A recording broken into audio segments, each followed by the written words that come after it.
Booger Beans? Welcome back to another episode of Eventually Boob. I'm Tanner. This is Booger. Sydney's inside right now. So today I didn't film any of it, but we were able to get rid of all the steel and insulation that was inside the bus. So we took 800 pounds of steel to the dump, and we still have about half, maybe a third still left to go. All the insulation also went to the dump, and now I'm gonna start taking off the metal that's at the back of the bulkhead here, because I think we're gonna frame it all in and make it look a little bit more nice and a little bit cleaner, instead of having all that steel on there. And then also eventually we're gonna take out the front bulkhead, and we're gonna probably insulate that a little bit, but then also put up some shelves or something like that up there, just to make it look a little bit more homey and a little bit less bus-esque. And also hopefully on this episode we're gonna start framing. It's a busy week for us this week, so I don't know how much we're going to get to. But before we do that, go down, hit that subscribe button. It really helps us out with the YouTube algorithm. We have been getting a ton of new subscribers, so we're really enjoying that, really appreciating it.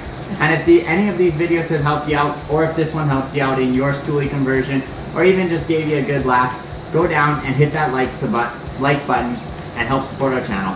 Thanks guys, and let's get to the video.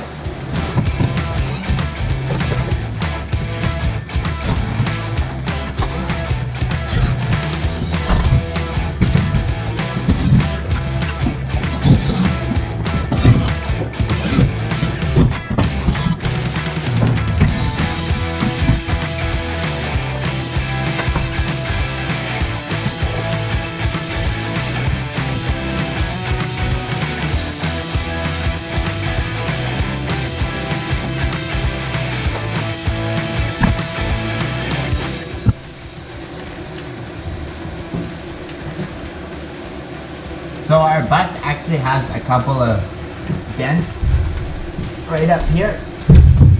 I don't know if someone hit the roof with a bus on something or what, but just give them a little push there. Just pop them out. This one's a little bit harder because behind the bar there, but we just have to grab a hammer and give it a little punch just to straighten that out. I also just wanted to check, like this is pretty garbage. Luckily we didn't have to remove any of the lights that were back here, but it looks like the way the guy before us had finished this is kinda a little rough. This is just galvanized sheeting, flashing from our house, I want to say, and it looks like he just tech screwed it on here. Looks like crap from the outside, so we're probably going to try and fix that. I'm also just trying to figure out what wires we need and that kind of stuff, because a lot of this wiring we can probably honestly yank out a lot of this, so we got to take a look at that and see what we can pull out. But yeah, mostly just get rid of those. And then we're also thinking here we're going to build a bit of a shelf kind of thing, so we can have some books and some like maybe extra linens or whatever, that kind of stuff over top of our bed, because our bed's going to come all the way back here. So that was kind of the point of that. We can re-insulate this as we need, also just to clean out like a lot of this dust, right? Like you don't want that in your new home, all that dust. That's a little yucky. I don't know if you guys can see on here, but look at all that dust in there. Ugh, it's gross.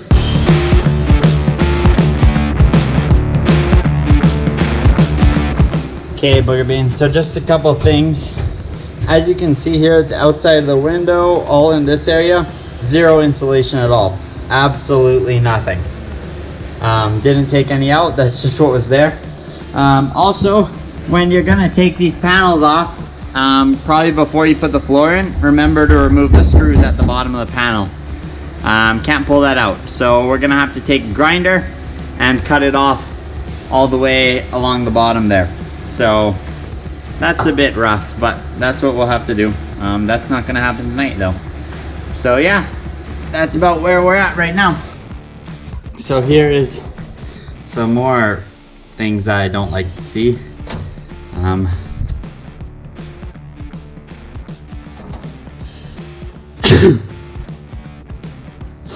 So yeah, there is some. Now I don't know, these might just be ground, so it doesn't matter if they're just taped up or whatever. But some of these are literally just like free open ending wires. So that definitely isn't the best. There is also a lot, I don't know if you guys can see it up in there. Yeah, you can see it a little bit. There is a whole bunch of condensation up in there. So not super stoked about that. But again, that's why we're taking all this stuff apart, so we can deal with those kind of problems that you can't see unless you take it apart.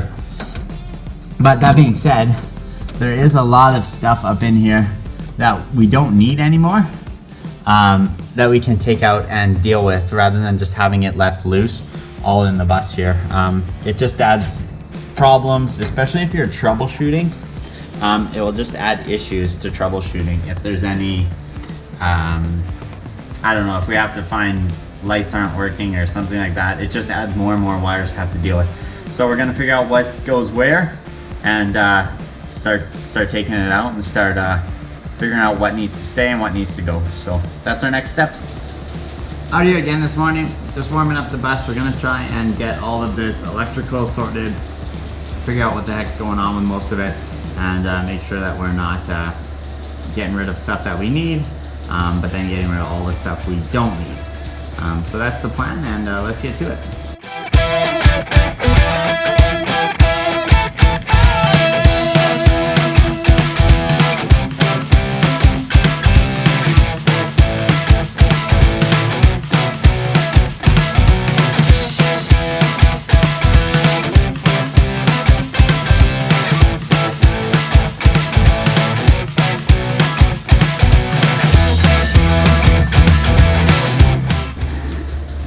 Okay guys, so up here in the corner, it shows that these two yellow and black wires are the start interlock. I don't know if you guys can see that. It's actually upside down.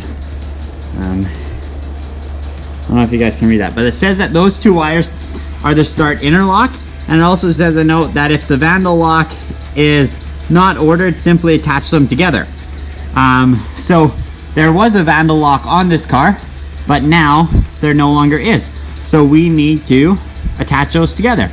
And if we look in the corner there, on the last row, way back in the corner there, I don't know if you guys can see it. Let me grab a light here. Right back there, these two wires, this guy and this guy, are that yellow and black wires right there. Yellow and black, and a black and yellow. So we are gonna connect those together and see if we can start the bus. So just for the test here, you can see that black loop of wire. So I just put a little jumper around there. If this does work, then we will solder those two wires together and make sure that they're not coming apart, so you don't have this issue in the future. So let's try and crank the bus and see what happens. Okay, now I'm looking at the gauge there. It looks like we're pretty low on battery, so it's also minus 15 out, so I don't know how well this is gonna go, but we'll put her there, wait till the start goes out, warming up the glow plugs. See the voltage there dropped way down, so she might not start, but let's see if she'll crank. Oh, she cranks! She cranks and she starts! Woo! There we go, guys! Fixed, just like that. So that is all it takes to fix the interlock system on this bus. One little jumper wire like that got me all scared. I wasn't gonna get the bus to start, all frustrated, and bam, one little jumper wire, and it works. So I will leave the link to that owner's manual in the description below if you have the same bus as us. On that owner's manual, it also has the Ford version, the International version, and the GMC version. So if you have any of these Bluebird buses with any of those engines, it will help you to determine the issue there and try and get it fixed. So there she is, and let's start wrapping up the rest of the electrical. As I'm sure you guys can hear, I got the bus to start. So that's it for this episode, guys. As always, thanks for tuning in. Go down, give us appreciate all the love we've been getting lately. We've grown in subscribers like crazy. So if you enjoyed this video, please share it with some of your friends. And also, if you didn't like the video, go down, hit that dislike button, but give us a comment. Let us know why you didn't like it, what we could have done to make it better, and we'll try our best in the next video. So thanks for tuning in, and as always, guys, have a great night.